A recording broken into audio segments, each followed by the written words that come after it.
फरिया इदरीस साहिबा senior तज्जिया car, वो भी हमारे साथ हैं। पहले जरा आतिफ भट्ट से ये पूछ लें, हमारे इस्लामाबाद से रिपोर्टर हमारे साथ हैं कि आतिफ क्या बताया जा रहा है, कितनी देर में फवाद चौधरी को यहाँ पर ले आएगी पुलिस और अदालत आज ही पेश करेगी क्या वहां पर मकामी अदालत में?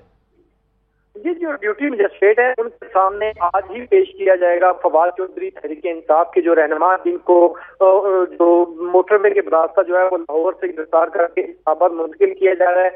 और जो जराए हैं उसके मुताबिक जो फवाद चौधरी हैं वो उनको लेकर जो पुलिस है वो बेरा इंटरचेंज जो है उसको क्रॉस कर चुकी है और कुछ ही देर में 1 से 2 घंटे के दरमियान जो है वो इस्लामाबाद उनको मुंतकिल कर दिया जाएगा। और यहाँ पर जो ड्यूटी मजिस्ट्रेट होंगे उनकी अदालत को उनके सामने पेश किया जाएगा। पुलिस की जानब से और जो उनके रिमांड की जो है वो इस्तदा भी की जाएगी। जो पाकिस्तान तहरीक इंसाफ के रहनुमा फवाद चौधरी हैं, जब उनको लाहौर से इस्लामाबाद मुंतकिल करने की कोशिश की जा रही थी तो इस दौरान फरूख हबीब जो है वो मुसलसल सुबह से ही उनके गाड़ियों के तआक़ुब में थे और उनके साथ साथ चल रहे थे कि कहाँ कहाँ फवाद चौधरी को ले जाया जा रहा है। ताहम जब उनको काला शाह को इंटरचेंज से इस्लामाबाद मुंतकिल करने की कोशिश की गई तो उनकी जानब से पुलिस की जो गाड़ियां हैं उनको रोकने की कोशिश की गई और कहा गया कि जो लाहौर हाई कोर्ट ने अदालत में 6 बजे पेश करने का हुक्म दिया है फवाद चौधरी पर को उस पर अमल दरामद किया जाए। लेकिन बिल्कुल ठीक है, तो रास्ते में है पुलिस और ड्यूटी मैजिस्ट्रेट इंतजार में है कि कब फवाद चौधरी को यहाँ पर पेश किया जाए। आतिफ आप भी साथ रहिएगा। फरिया, ये तो अदालत ने जो हुक्म दिया और उसके बाद इस्लामाबाद पुलिस ने अपेरेंटली अभी जो हुक्म अदूली की लाहौर हाई कोर्ट की उस पर आपका कमेंट लेते हैं, लेकिन उससे पहले ये जो विफाकी वज़रा ने प्रेस कॉन्फ्रेंस की और जो तौजीहात दी जा रही हैं कि फवाद चौधरी की गिरफ्तारी बिल्कुल दुरुस्त है, बड़े संगीन नताइज की उन्होंने धमकियां दी और बड़े पावरफुल आदमी हैं, उससे आप अग्री करती हैं? देखिए, जो वफाकी वज़रा की प्रेस कॉन्फ्रेंस थी उसी में आपने ये भी देखा होगा कि एक वक्त लफ्ज भी इस्तेमाल किया गया फवाद चौधरी साहब के हवाले से, जो कुछ उन्होंने ब्लीप किया, कुछ ने नहीं किया, फिर उसके ऊपर वो हंसे, फिर उन्होंने हाथ पे ताली मारी, फिर तमस्कुर उड़वाया। तो प्रेस कॉन्फ्रेंस तो करना उनका इस्तेकाक है, करना चाहिए, लेकिन मुझे लगा कि आजकल मीडिया का दौर है, मीडिया सेवी है हर कोई, तो आप एक संजीदा तरीके से भी ये प्रेस कॉन्फ्रेंस कर सकते थे। आपको ये दिखाने की जरूरत नहीं थी कि आपको गिरफ्तारी पे दिली तौर पे बहुत ज्यादा खुशी हुई है। अगर हुई भी थी तो आप उसको दिल में रख सकते थे। और ये तमाम सियासी जमातों के लिए यही मशवरा है, क्योंकि कभी कहते ना, कभी की रात लंबी, कभी के दिन लंबे, तो कभी कोई किसी जगह पे होता है, कभी कोई किसी जगह पे होता है। तो मेरा ख्याल से वो बिल्कुल भी मुनासिब नहीं था। जहां तक बात की है उन्होंने, जो स्टेटमेंट थी फवाद चौधरी साहब की, कल ही जब फवाद चौधरी साहब ने स्टेटमेंट दी थी तो ये उसी वक्त पिक हो गई थी और अक्सर जगह पे ये बात कही गई थी कि गालिबन बच्चों तक बात नहीं करनी चाहिए थी, थोड़ा सा एक्सट्रीम हो गया, जारहाना मोड में चले गए।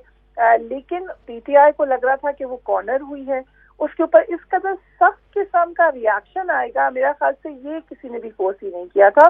जो एक्सट्रीम हार्श किस्म का रिएक्शन आया है इलेक्शन कमीशन की तरफ से, उसके ऊपर यकीनन सवालिया निशान बनता है। ना सिर्फ ये कि फवाद चौधरी साहब को जिस वक्त पिक किया गया तो उनके खानदान को पता ही नहीं था कि वो हैं किधर, उनकी बेगम परेशानों की कॉल्स करी, उनकी फैमिली परेशानों की कॉल्स करी, और उसके बाद आपने प्रेस कॉन्फ्रेंस में भी देखा कि वो इसको अगवा करार दे रही थी। साथ ही साथ फवाद चौधरी साहब खुद ये कहते फिरे कि उन्हें भी नहीं पता कि उनके ऊपर क्या वजह है कि उनको गिरफ्तार कर लिया गया।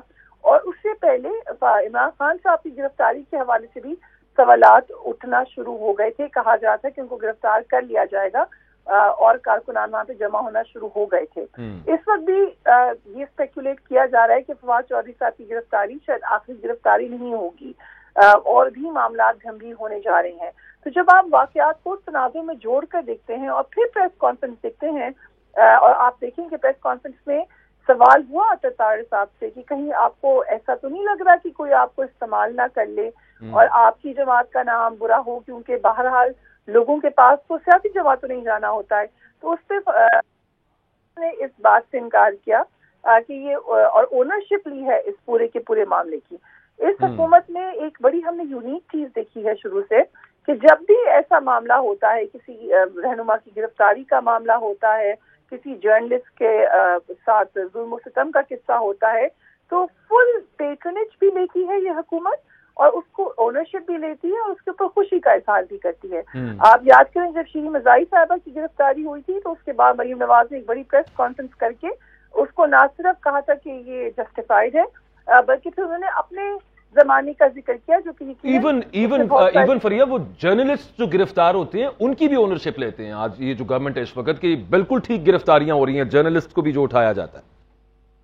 یہ جو چیز ہے نا ایک تبدیل ہو گئی. دیکھیں ہم پی ٹی آئی کی حکومت کو بھی کوئی بہت زبردست طریقے سے فری اسپیچ کا علم بردار نہیں سمجھتے. ان کی حکومت کے زمانے میں بھی جرنلسٹ کو اٹھایا گیا، جرنلسٹ غائب ہوئے، جرنلسٹ کی گرفتاریاں ہوئی، جرنلسٹ جاب لیس ہوئے.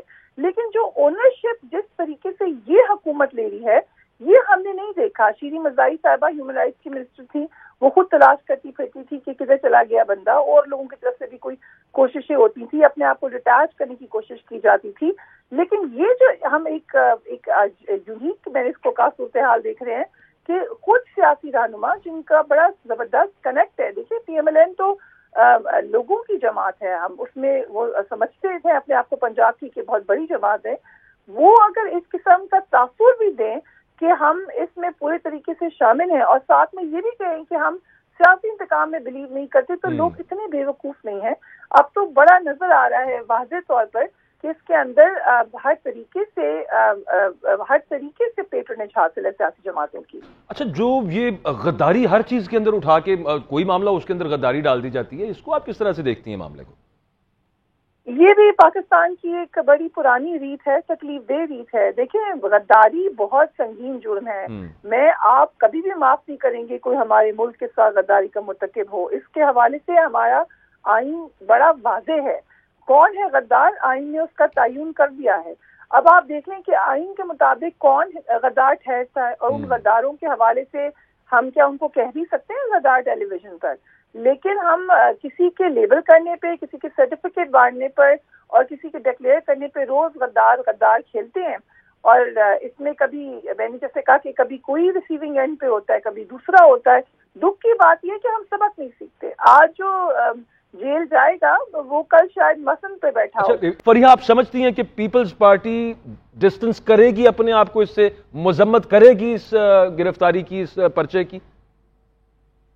دیکھیے اگر پیپلز پارٹی کو اس تناظر میں دیکھیں جس کا ذکر ابھی اعتزاز احسن صاحب کر رہے تھے، اس زمانے کی پیپلز پارٹی کو تو بالکل ڈسٹنس کرنا چاہیے. وہ پیپلز پارٹی بالکل ٹھیک ہے. اعتزاز احسن صاحب وہ تو گرفتار ہونے والوں میں سے گرفتاریاں دینے والوں کی جماعت تھی. گرفتار کرنے والی، حبس بیجا میں رکھنے والی جماعت پیپلز پارٹی کبھی نہیں رہی. فریڈم آف اسپیچ کے حوالے سے بھی پیپلز پارٹی کی جو وفاقی حکومت تھی اس میں ہم سمجھتے ہیں کہ سب سے زیادہ میڈیا کی آزادی یقیناً میڈیا نے انجوائے کی ہے. بالکل کسی قسم کی کوئی قدغن نہیں تھی، اوپن مائنڈیڈلی باتیں سنا چاہتی تھی. اگرچہ اس وقت بھی ایک چینل کا بوائیکاٹ ضرور نے کیا تھا جو کہ چلیں سیاسی جماعت کا استحقاق ہے. مگر اس وقت جو پیپلز پارٹی کی کانڈکٹ ہے، ہم کچھ 2-3 معاملات پر دیکھ لیتے ہیں کہ ہم نے کیا دیکھا ہے. ہم نے دیکھا کہ جس وقت سینیٹر سواتی صاحب کے حوالے سے خبریں آئی اور جب اس کے اوپر لوگوں نے آواز اٹھائی تو پیپلز پارٹی کی طرف سے مصطفیٰ صاحب نے جب اس پر آواز اٹھائی تو ان کو پارٹی سے الگ کر دیا گیا. اور اس سے پیپلز پارٹی کے بہت سارے لوگوں نے اندرون خانہ بات کی. اعتزاز احسن صاحب جو بھی بات کر رہے ہیں ان کو بھی کوشن کیا جا چکا ہے پارٹی کی انٹرنل میٹنگ میں. انہیں تو کافی دفعہ کوشن کیا جا چکا ہے ویسے، لیکن وہ اس کے باوجود کافی دفعہ ان کو پارٹی کی طرف سے ان حوالوں سے کوشن کیا جا چکا ہے. بلکہ پارٹی تو اپنے آپ کو اعتزاز احسن صاحب سے ڈسٹنس کر لیتی ہے کہ یہ پتہ نہیں کیا بول رہے ہیں. اکثر یہ بات کہی جاتی ہے کہ یہ اعتزاز احسن صاحب کی ذاتی رائے ہے. اگرچہ اعتزاز احسن صاحب پیپلز پارٹی کے پرانے ممبرز میں سے ہیں. ان کی رائے وہی ہے جو جماعت کی پوری ٹریننگ کے ساتھ ان کی ایک لائک مائنڈیڈنیس سے بنی ہے، ایوالو ہوئی ہے. کوئی اعتزاز احسن صاحب آسمان سے پلانٹ سے اتر کر تو آ کر اپنی رائے آئسولیٹڈ لے کر نہیں آ گئے، لیکن وہ جرأت کرتے ہیں کہ اپنی پرانی جو روایات ہیں، جو ان کی پرانی آئیڈیالوجی ہے، اس کے اوپر بات کرتے ہیں.